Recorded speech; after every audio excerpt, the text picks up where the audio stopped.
대로 자유한국당의 장제원 의원 이 자리에 나오셨습니다. 지난 주말 국회에서 추경 예산안 표결했을 당시에 자유한국당 의원들이 모두 본회의장을 빠져나갔을 때도 자리를 지키셔서 또 화제가 되기도 했습니다. 장 의원님 어서 오십시오. 안녕하세요. 예.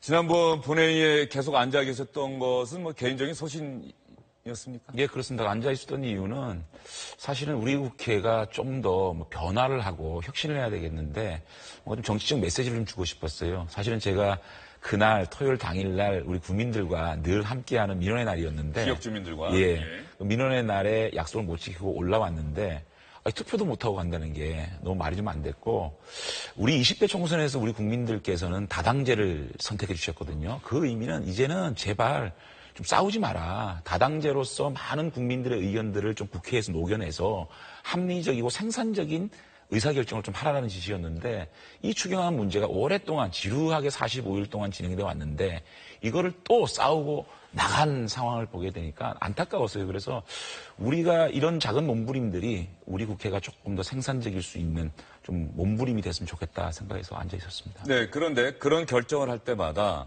어쨌든 당원으로서의 지위도 있고 말이죠. 국회의원이라고 하는 헌법기관의 지위가 있는데 또 당원은 당의 의견을 따라야 한다라고 하는 그런 생각들도 엄연히 존재하는 건 아니겠습니까? 그래서 제가 이번에 저의 행동, 또 앉아 있었고 또 찬성을 한 거 이거를 두고 장제원이 소신 투표를 했느냐, 장제원이 배신을 했느냐 이런 논쟁으로 가지 말고 좀 더 생산적으로 그러면 당론을 어떻게 규정할 것이냐, 강제당론, 또 권고당론, 또 자율투표 이런 것들을 우리 정치가 어떻게 규정할 것인가에 대한 논의로 승화되었으면 좋겠는데 저는 이런 생각을 합니다. 강제당론은 최소한으로 만들어야 된다. 이를테면 당의 중요한 존폐 문제라든지 또 국가의 중요한 국방 문제라든지 안보 문제, 당의 핵심적인 노선 문제 이런 걸 가면 또 여당이 단독적으로 직권상정한 거라든지 이런 비민주적인 것 아니면 강제당론보다는 헌법기관인 국회의원 개개인이 선택할 수 있는 걸 주고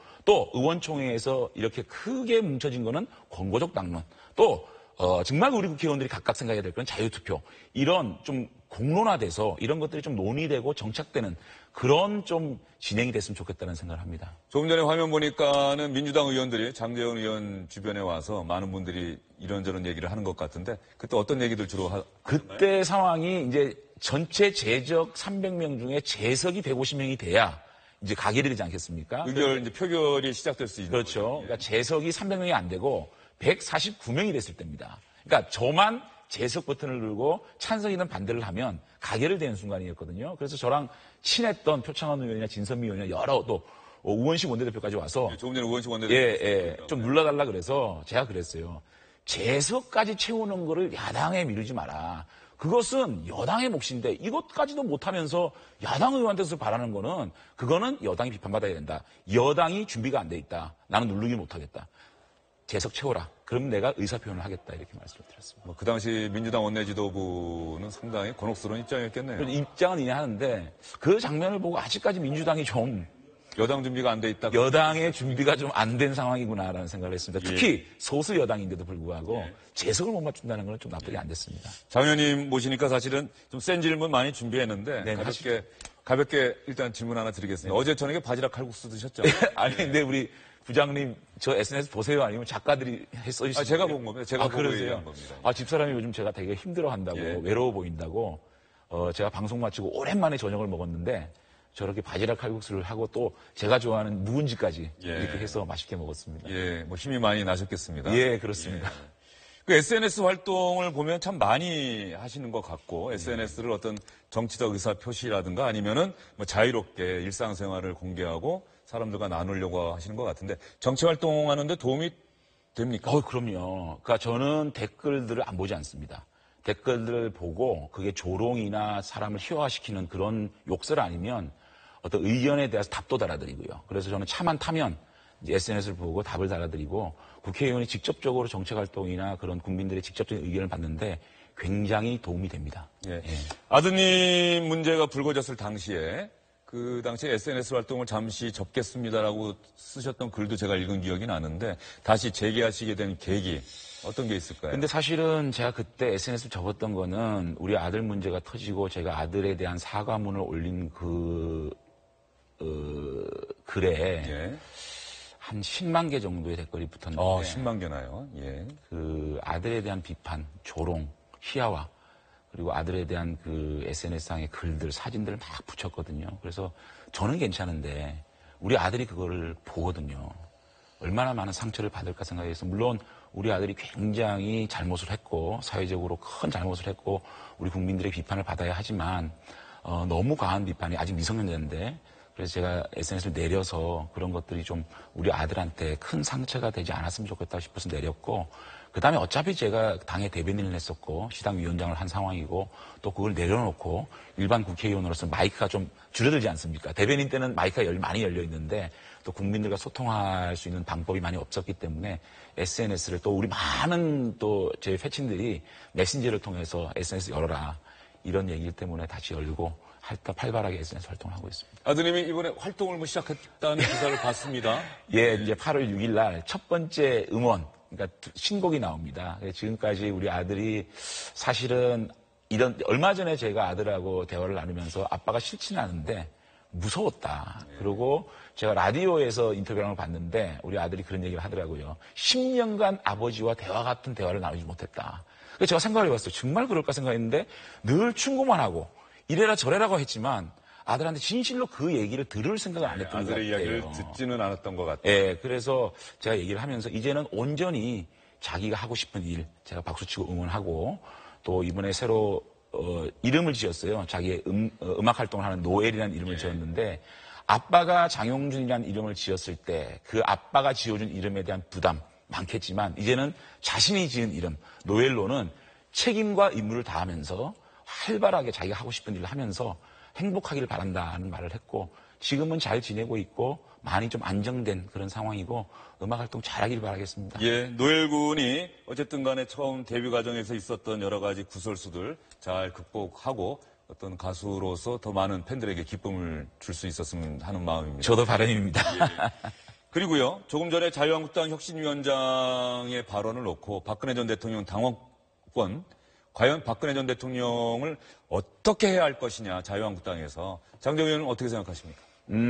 일단은 그 박근혜 대통령의 제명 문제라든지 이 출당 문제, 이런 문제는 일단은 조금 더 일심을 지켜봐야 될 부분이다. 일단은 당원권 정지가 됐기 때문에 지금까지 혐의 사실에 대한 여러 가지 사실이 있습니다.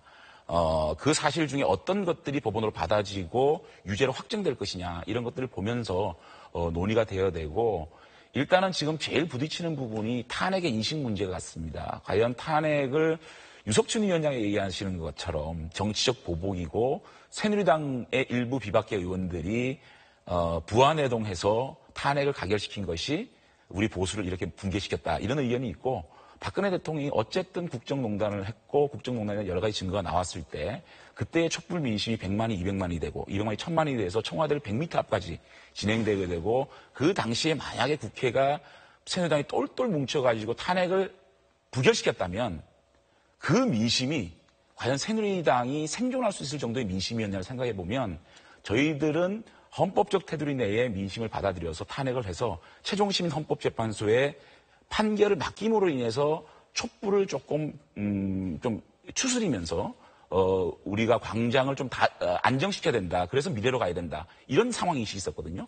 어떤 것들이 정말 더 국가를 위한 것이냐. 자, 그런데 그걸 가지고 잘잘못을 따지겠다고 하니 도대체 누가 누구를 잘못 따지느냐. 그래서 혁신위가 이 탄핵의 찬반 문제로 혁신을 시작한다 그러면은 당에서는 굉장히 충돌할 수밖에 없는 상황이다. 저는 이렇게 생각합니다. 예. 장재원 의원은 요즘 그 SNS 글이나 발언하시는 거 보면은 당 지도부 홍준표 대표와도 맞붙는 거 절대 주저하지 않으시고 혁신위원장에 대해서도 그렇고 말이죠. 어떻습니까? 그러면 지도부와 계속 이렇게 불협화음 내는 게 뭐 일부에서는 의도된 뭐 발언 아니냐 이렇게 또 보기도 하는 것 같은데. 너무 과한 정치적 해석이고요. 예. 사실 저는 개인적으로 홍준표 대표님과 굉장히 친합니다. 아, 그렇습니다. 18대 국회에서도 제가 리틀 홍준표라고 얘기할 정도로 성향도 비슷하고 또 독고다이 비슷한데 또 제가 19대 때 잠시 쉬는 동안 재선 도지사 되시고 난 다음에 바로 저한테 정무부지사급 1급 정무특보를 제안하셔가지고 저하고는 굉장히 친합니다. 그리고 홍준표 대표님 주위에 측근이라고 불리시는 분들하고도 굉장히 친합니다. 그럼에도 불구하고 그는 개인적 친분 문제가 아니고 당의 노선과 혁신의 시작인데 이 과정에서 당이 논쟁하지 않고 토론하지 않는 적막함 또 당이 이 중요한 이 탄핵 혁신의 시점에 이렇게 침체되어 있는 모습은 옳지 않다. 그래서 적극적으로 제가 바른정당을 탈당하고 자유한국당을 온 것도 이 집을 개혁하고 이 집을 바로 세우는 것이 대한민국의 훨씬 정치 발전에 도움이 된다고 왔는데 지금 당 지도부가 만들어지고 혁신위원장과 혁신위원들의 면면을 보게 되면 역사를 회귀하고 있고 또 우측 끝으로 가고 있냐 아니냐. 그러면 여기서 내가 목소리를 내지 않는다면 장제원이가 왜 자유한국당을 왔느냐라는 제 자신에 대한 회의가 되는 수밖에 없는 분야 아니겠습니까? 그래서 저는 앞으로도 가치와 노선 문제에 있을 만큼은 외롭지만 혼자지만 제 앞길을 우리 국민들한테 다 맡기고 저는 논쟁하겠다는 말씀입니다. 예, 자유한국당으로 돌아온 것이 정치 인생에서 가장 후회된다, 가장 큰 잘못이었다. 사실 어떻게 보면 극단적인 발언이었단 맞습니다. 말이죠. 예. 근데 그거를 20분 동안 인터뷰를 했는데 앞 다 자르고 내 인생에 가장 잘못된 선택이라고 딱 들으면 그래요. 근데 제가 탈당을 할 때 여러 가지 저 기준이 두 가지가 있어요. 첫째는 바른정당이 원내교섭단체가 깨진다 그러면 어쩔 수 없지 않느냐. 그건 제가 타협할 수 있다. 저는 원내 정치인이기 때문에 원내교섭단체가 깨지면 정치적으로 우리가 보수 개혁을 한다 그래도 그 당은 너무 힘이 없는 정당이기 때문에 할 수밖에 없다. 근데 그 당시에 14명이 정운천 의원까지 탈당을 하기로 했습니다. 그렇다면 18석이 되거든요. 그렇다면 내가 이 지점만큼은 좀 우리 국민들께서 보실 때는 네가 창당한 바른정당이 있어야 되지 않겠냐 얘기하지만 원내 정치인으로서 제가 현실적으로 그 지점을 타협할 수 있는 지점이 아닌가. 두 번째, 당 대통령 후보께서 탈당하기 전날 심야회동에서 여러분들의 보수 가치와 함께하겠다. 이런 말씀하셨거든요. 자, 바른정당이 원내교섭단체에 깨지고 당 대표, 당의 지도자께서 보수개혁 가치를 같이 하겠다고 하면 넘어와서 이제 자유한국당을 개혁을 하려고 하는데 지금 상황을 보게 되면 위원장이나 혁신위원회 면면을 보게 되면 이거는 내가 생각하고 내가 기대하고 내가 바랬던 혁신의 방향이 아닌데 그렇다면 내가 지금까지 나의 탈당과 복당의 결정은 내 인생에서 가장 잘못된 선택 아니냐. 장제원의 가치가 아무것도 없는 거 아니냐. 정치를 왜 하냐. 그렇기 때문에 내 인생이 정말 잘못된 선택이었지만 이 잘못된 선택이 잘된 선택이기 위해서는 이제 가치와 노선에 대한 투쟁은 하겠다. 그 말을 했는데 마치 자유한국당에 온 것을 내 자신의 가장 잘못된 선택이라고 앞뒤를 자르고 보도가 되다 보니까 우리 당원 여러분이나 우리 동료 의원들에게 좀 상처를 드린 것 같아서 이 말씀을 좀 드리고 있습니다. 예, 그런데 어쨌든 전에 새누리당을 탈당해서 바른정당으로 갔었고 바른정당을 다시 탈당해서 새누리당으로 오고 이런 행보에 대해서는 뭐 지역 유권자나 국민들께 좀 어떤 사과나 유감을 좀 표명하신 적이 있으시죠? 맞습니다. 제가 여러 번 말씀을 드렸고 제가 만든 바른정당을 탈당해서 자유한국당으로 온 것 이것에 대한 비판 저는 그것이 제가 아무리 대의가 있었고 제 나름대로 기준이 있었지만 그 부분에 대해 쏟아지는 비판에 대해서는 전 100% 수용하고 제가 왔던 이유를 자유한국당에서 펼치는 것이 국민에 대한 도리라고 생각하고 지금 논쟁을 하고 있는 겁니다. 이제는 자유한국당이 혁신위 결과가 나왔을 때도 장제원 의원의 생각과 일치하지 않을 경우에는 어떻게 하실 생각이십니까? 혁신의 결과가 나는 과정에서 저는 계속적으로 논쟁할 것이고 투쟁할 것이고 우리 당이 저렇게 우클릭을 해서는 안 된다. 보수정당이 20년이 좌클릭을 해서 망한 것이다. 이런 논란으로 계속 된다 그러면 저는 끝까지 노선과 가치를 위해서 투쟁할 것이고 사실은 그렇습니다. 이 좌파 진영은 결국은 자신들이 바라는 이상적인 유토피아를 위해서 지금 막 포퓰리즘을 하지 않습니까? 좌파 진영이라는 건 결국 포퓰리즘으로 갈 수밖에 없는 세력이고 근데 그럼에도 불구하고 보수는요. 그 포퓰리즘을 무조건 안 된다. 경험적으로 회의를 느끼고 자꾸 안 된다고만 얘기해서는 안 된다. 신보수라는 거는 그 포퓰리즘이라는 정책을 가지고 와서 원인을 제거해서 확대해서 다시 국민들에게 풀어서 정책을 설명하는 것이 신보수거든요. 무조건 안 된다 그러면 안 된다. 증세도 슈퍼리치 증세 저희가 받아들여야 됩니다. 다만 178조에 대한 논의의 장은 따라가야 된다. 이렇게 비정규직의 정규직 문제도 비정규직 무조건 안 된다 그러면 안 됩니다. 정규직 해야죠. 다만 지금 대한민국의 고용 상황이나 국가적인 경제 상황을 봤을 때 비정규직을 정규직으로 바로 옮기는 이렇게 그냥 한 번의 지시로 가는 것보다는 동일노동 동일임금 그 부분도 해서 정규직으로 가는 것이 맞지 않냐. 이렇게 해석해서 내어놓는 것이 보수다. 그런 길로 가지 않으면 보수는 망한다고 생각하기 때문에 그 노선은 제가 꼭 투쟁을 할 것이고 다만 결과를 놓고 제가 대단하지 않겠습니다. 결과가 나왔을 때 당연히 어떻게 할 것이냐에 대해서는 가정으로 놓고 제가 말씀드리지 않겠습니다. 또 탈당 하실 수도 있습니다. 아니, 근데 그거를 제가 지금 가정을 놓고 할 수는 없고, 예. 우리 자유한국당이 홍준표 대표께서 양쪽 눈으로 혁신의 시각을 바라봐야 된다. 좌파 진영에서의 한국당, 중도 진영에서 한국당, 보수 진영의 한국당을 해부해서 혁신의 방향을 정하겠다. 이런 대표의 말을 믿고 또 처절한 투쟁과 논쟁을 통해서 바로잡도록 하겠습니다. 예, 알겠습니다. 마지막으로 이건 좀 짧게 대답해 주십시오. 담배값 다시 인하하겠다. 자유한국당이 원래 추진해서 인상했던 담배값을 다시 내리겠다는 얘기가 당내에서 나오고 있습니다. 찬성하십니까? 반대하십니까? 자유한국당에서 담배값을 내리겠다는 것은 좀 정책을 얘기하기 민망하잖아요.